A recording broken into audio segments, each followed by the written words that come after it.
राम राम दोस्तों। आज मार्केट ने आपको रिकवरी भी दिखाई है, प्राइस एक्शन भी चेंज किया है, लेकिन कुछ चीजों का ध्यान देना थोड़ा ज्यादा जरूरी है। क्योंकि अगर आप इस दिन को देखते हैं, इस दिन मार्केट में इस एरिया से डिमांड आई थी। ठीक है। डिमांड आने के बाद मार्केट ने बहुत ही ज्यादा बेहतरीन मूव दिखाया था। डिमांड आज भी इसी एरिया से आई है। अगर आप नोटिस करेंगे, डिमांड फिर से उसी एरिया से आई है। लेकिन एक डिफरेंस है।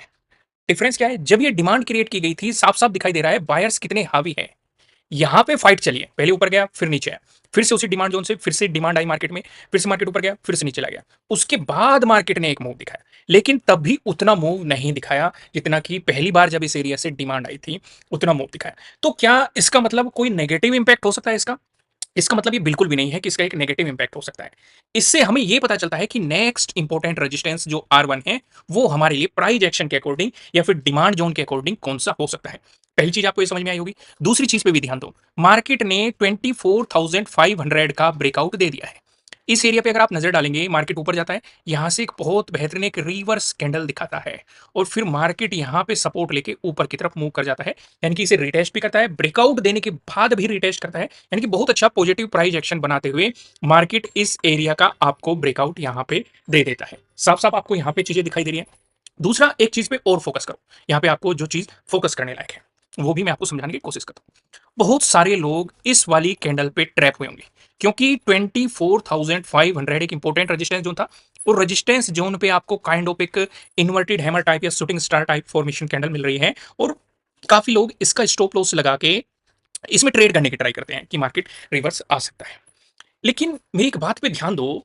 अगर आप प्राइस एक्शन को, चार्ट रीडिंग को अच्छे तरीके से समझते हो, उन चीजों पे भी थोड़ा सा फोकस किया करो। देखो, किसी सेटअप का पता होना या किसी स्ट्रेटेजी का पता होना बहुत अच्छी बात होती है, लेकिन वो आपके लिए यूजफुल तब होती है जब आपको ये पता हो कि उसे कहां पे अप्लाई करना है, कहां पे अप्लाई नहीं करना है। तभी आपको उससे बेहतर रिजल्ट मिल सकते हैं। नहीं तो बेहतर रिजल्ट मिलने की पॉसिबिलिटी कम हो जाती है।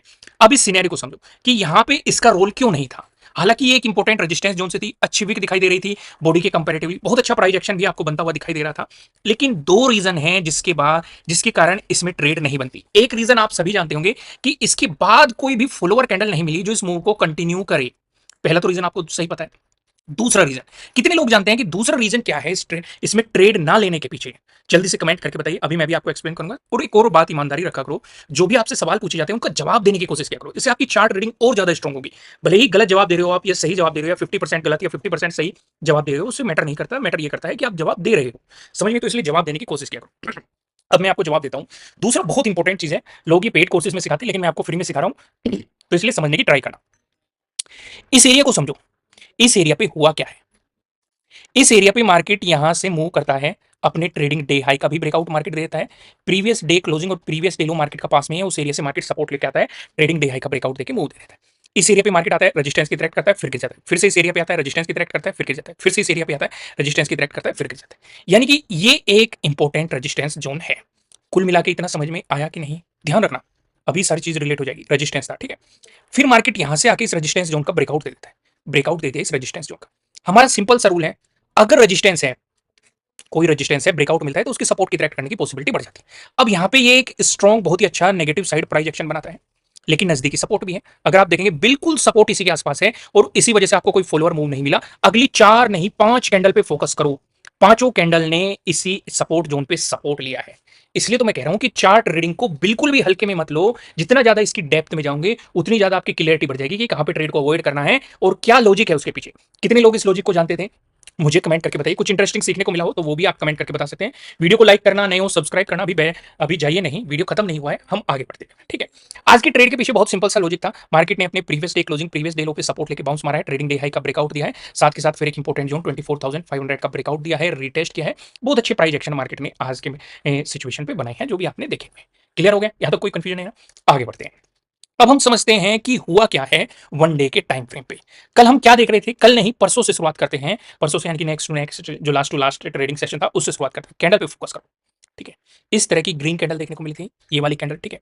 इसके बाद एक रेड कैंडल बनती है, kind of inside candle he market बनाने की कोशिश करता है, एक रेड कैंडल बनाता है, ठीक है। अभी एक ग्रीन कैंडल बनती है जो इस रेड कैंडल को काइंड ऑफ इंगल्फ कर रही है, पूरी तरीके से हालांकि नीचे इंगल्फ नहीं कर रही है, लेकिन काइंड ऑफ इंगल्फ कर रही है। लेकिन कहने का मतलब सिर्फ इतना है, यहां से इस ग्रीन कैंडल से हम दो बातें समझेंगे, ठीक है। पहली बात, इसने 24,500 का ब्रेकआउट दे दिया है, जो कि हमारे लिए जरूरी था। अगर मार्केट पॉजिटिव साइड कुछ मोमेंटम देना चाह रहा है या कुछ मोमेंटम देने की सोच रहा है, तो 24,500 का ब्रेकआउट मिला थोड़ा सा कंपलसरी हो जाता है। पहली सिचुएशन ये थी। दूसरी सिचुएशन को समझो। जो ये सेलिंग आई थी, कहीं ना कहीं जो सेलर्स ने अपना प्रेशर दिखाया था या दमखम दिखाया था, मार्केट ने कहीं ना कहीं इसे खाने की कोशिश की है, बायर्स ने उसे खत्म करने की कोशिश की है, बशर्ते एक फॉलोअर कैंडल मिल जाए। समझ में आया कि नहीं? प्राइस एक्शन कब चेंज होगा? क्या बड़े टाइम फ्रेम पे यहां पे प्राइस एक्शन बदला है? बिल्कुल भी नहीं बदला है। मार्केट अपने लोअर हाई लोअर लो बनाते हुए नेगेटिव साइड मूव कर रहा है। प्राइस एक्शन तब बनेगा जब मार्केट इस जोन का ब्रेकआउट दे देगा, यानी कि 25,000 का आपको ब्रेकआउट मिलके प्राइस ऊपर सस्टेन कर जाएगा।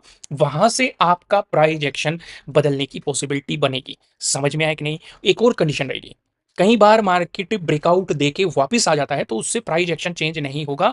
ब्रेकआउट देके 25,000 के ऊपर अगर प्राइस सस्टेन करेगा, तभी आपके प्राइस एक्शन चेंज होने की पॉसिबिलिटी बनेगी।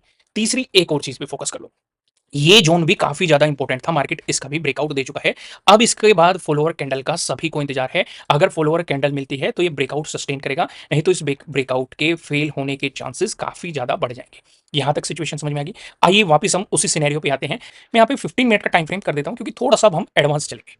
अगर मार्केट अपने प्रीवियस डे हाई का ब्रेकआउट निकालता है, तो ये वाला जो जोन है 24,640 आपके लिए अगला एक इंपॉर्टेंट रेजिस्टेंस जोन हो सकता है, क्योंकि जब इस डिमांड एरिया से जो ये डिमांड आई थी यहीं पे आपकी ये रुकी थी, तो ये अगला इंपॉर्टेंट रेजिस्टेंस हो सकता है। इसका ब्रेकआउट मिल गया तो एक छोटे टाइम फ्रेम पे आपका एक पॉजिटिव प्राइस एक्शन बन सकता है। छोटे टाइम फ्रेम की बात कर रहा हूं, क्योंकि बड़े टाइम फ्रेम पे प्राइस एक्शन चेंज कब होगा? जब 25,000 का ब्रेकआउट मिलेगा, यानी कि इस एरिया से मार्केट ऊपर चला जाएगा।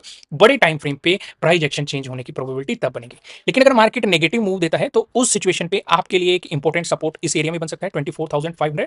इसका अगर आपको ब्रेकडाउन मिलता है, फिर आपके लिए 24,400। इसका ब्रेकडाउन मिलता है तो मार्केट प्रीवियस डे लो की तरफ आपको जाता हुआ दिखाई दे सकता है।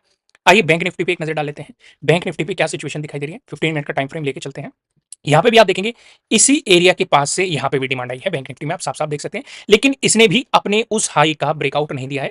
तो अगर पॉजिटिव मोमेंटम आता है, प्रीवियस डे हाई एक इंपॉर्टेंट रेजिस्टेंस रह सकता है, इसका ब्रेकआउट मिलता है तो जहां से मार्केट में ये डिमांड खत्म हुई थी वो आपके लिए इंपॉर्टेंट रेजिस्टेंस रहेगा। इसका ब्रेकआउट मिल गया, फिर आपको इस एरिया तक यानी कि 55,900 एक इंपॉर्टेंट रेजिस्टेंस हो सकता है। लेकिन अगर मार्केट एक रिवर्सल प्लान करता है, फिर 55,300 इंपॉर्टेंट सपोर्ट हो सकता है, इसका ब्रेकडाउन मिलता है।